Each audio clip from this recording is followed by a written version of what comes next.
حامدا ومصليا أما بعد فأعوذ بالله من الشيطان الرجيم بسم الله الرحمن الرحيم فاسألوا أهل الذكر إن كنتم لا تعلمون صدق الله مولانا العظيم وصدق رسوله النبي الكريم ونحن على ذلك من الشاهدين ومن الشاکرین۔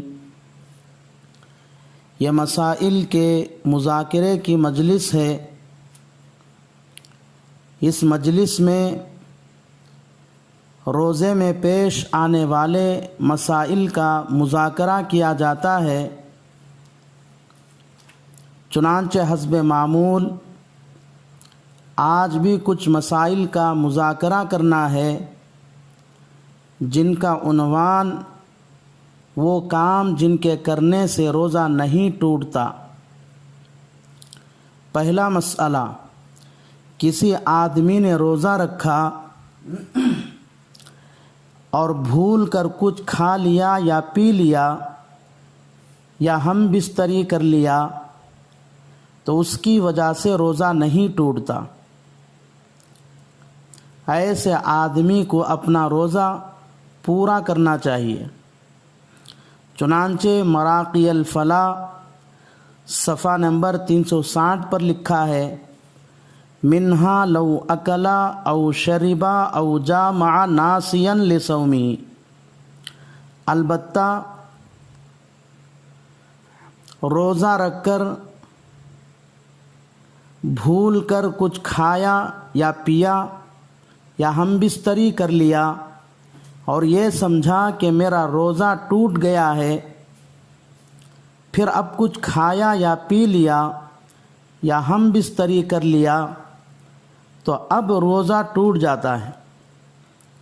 چنانچہ یہ مسئلہ بہشتی زیور کتاب الصوم صفحہ نمبر 224 پر لکھا ہے۔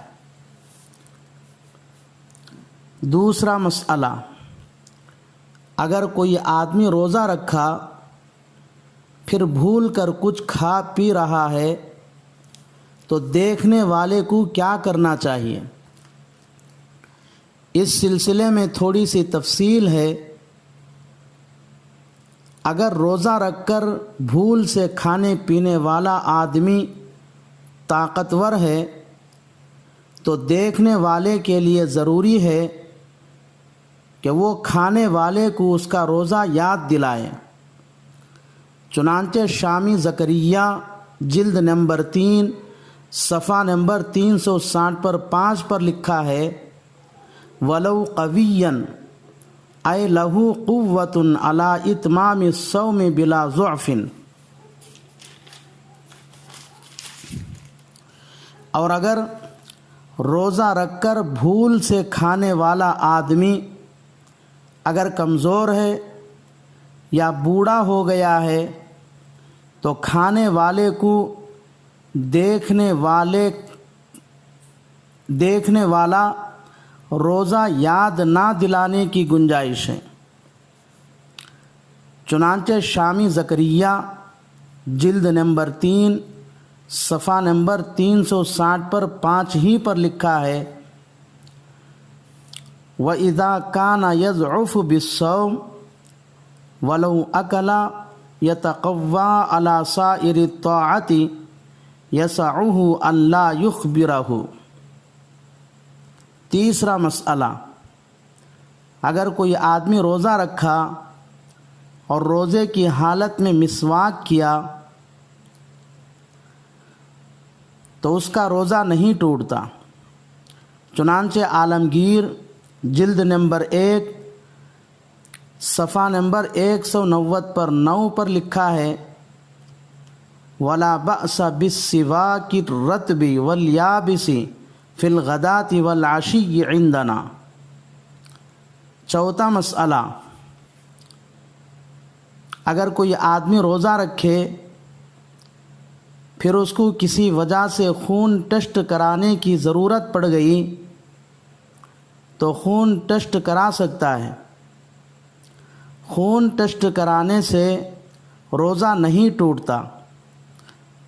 چنانچہ عالمگیر جلد نمبر 1 صفحہ نمبر 190 پر 9 پر لکھا ہے وَلَا بَأْسَ بِالْحِجَامَةِ إِنْ أَمِنَ عَلَى نَفْسِهِ الضُّعْفَ۔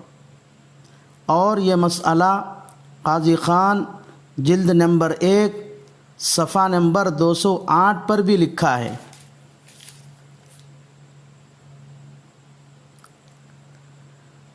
پانچواں مسئلہ، اگر کوئی آدمی روزہ رکھنے کے ارادے سے سحری کھایا اور سحری کھاتے ہوئے کوئی چیز دانتوں میں اٹک گئی، اب وہ آدمی سحری کا وقت ختم ہونے کے بعد زبان سے دانتوں میں اٹکی ہوئی چیز نکال کر کھا لیا تو اس کی 3 صورتیں ہیں۔ پہلی صورت یہ ہے کہ دانتوں میں اٹکی ہوئی چیز چنے کے دانے سے کم ہے اور اس کو زبان سے یا خلال کی لکڑی سے دانتوں سے نکال کر کھا لیا، مگر وہ دانتوں میں اٹکی ہوئی چیز منہ سے باہر نہیں نکالا تو اس کا روزہ نہیں ٹوٹتا۔ چنانچہ ہندیہ جلد نمبر 1 صفحہ نمبر 202 پر لکھا ہے وَإِنْ أَكَلَ مَا بَيْنَ أَسْنَانِهِ لَمْ يُفْسِدْ إِنْ كَانَ قَلِيلًا۔ دوسری صورت یہ ہے کہ دانتوں میں اٹکی ہوئی چیز اگر چنے کے دانے کے برابر یا اس سے زیادہ ہے اور منہ سے باہر نکالے بغیر دانتوں سے نکال کر کھا لیا تو روزہ ٹوٹ جاتا ہے۔ چنانچہ ہندیہ جلد نمبر 1 صفحہ نمبر 202 ہی پر لکھا ہے وَإِنْ كَانَ كَثِيرًا يُفْسِدُ۔ تیسری صورت یہ ہے کہ دانتوں میں اٹکی ہوئی چیز دانتوں سے نکالا اور اس کو منہ سے باہر لایا پھر کھا لیا تو اب چاہے وہ چیز چنے کے دانے سے کم ہو یا زیادہ، دونوں صورتوں میں روزہ ٹوٹ جاتا ہے۔ چنانچہ ہندیہ جلد نمبر 1 صفحہ نمبر 202 پر ہی لکھا ہے وَأَخْرَجَهُ وَأَخَذَهُ بِيَدِهِ ثُمَّ أَكَلَ يَنبَغِي أَن يُفْسِدَ۔ اور یہ تینوں مسئلے بہشتی زیور کتاب الصوم صفحہ نمبر 217 پر بھی لکھے ہوئے ہیں۔